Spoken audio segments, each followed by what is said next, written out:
Maawa naman kayo sa inyong kapwa Pilipino.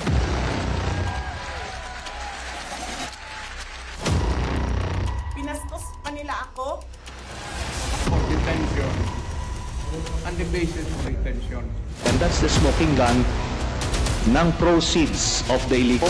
You're a law enforcement, the highest law enforcement official being head of PNP.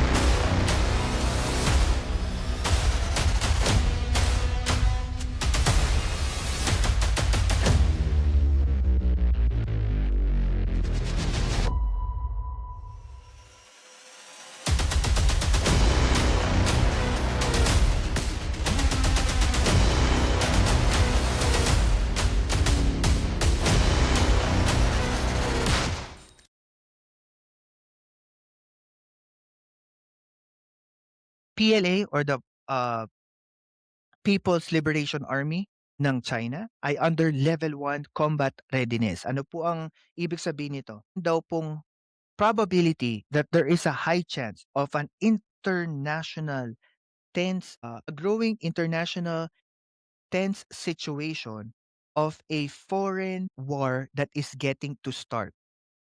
So, ang ibig sabihin daw po ng PLA Level 1 Combat Readiness, lahat po ng mga opisyales, pati mga reservists po, ay naka-alerto sa nakaambang giyera pang-international dahil po sa nangyaring purge na ito.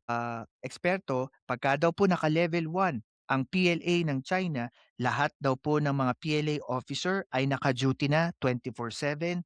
Ang kanilang depensa ay naka-fortified na po. Reserve units po ay, ang question nga lang dito is timing. Kasi nangyari ito nung pinurge nila yung dalawang pinaka-mataas na opisyales ng military force nila sa China. So ano ibig sabihin nito? It means to say, napakalaki pala talaga ng discontent kay President Xi Jinping nung una pa lang, specifically coming from PLA or yung People's Liberation Army. So it means to say, kung sasabihin ni President Xi Jinping bago pa ito mangyari itong investigation na niya invade ang Pilipinas, o yung mga general niya ay pumapalag sa kanya kasi hindi na nagtitiwala sa kanya, wala nang kagustuhan na siya maging presidente. Pero bakit itinaas sa ganitong emergency level? Because yung lawak at extent. Ito, paliwanag to ng CIA officials. Kasi yung lawak at extent daw po ng discontent ng mga military officers kay President Xi Jinping. Tulad ng sinabi ko kanina, one example is nung pindilit ni President Xi Jinping 2017 na i-invade ang Taiwan, pero these generals were saying wala tayong ability at saka capability to actually go to Taiwan. Kaya parang nahinto yung proseso na.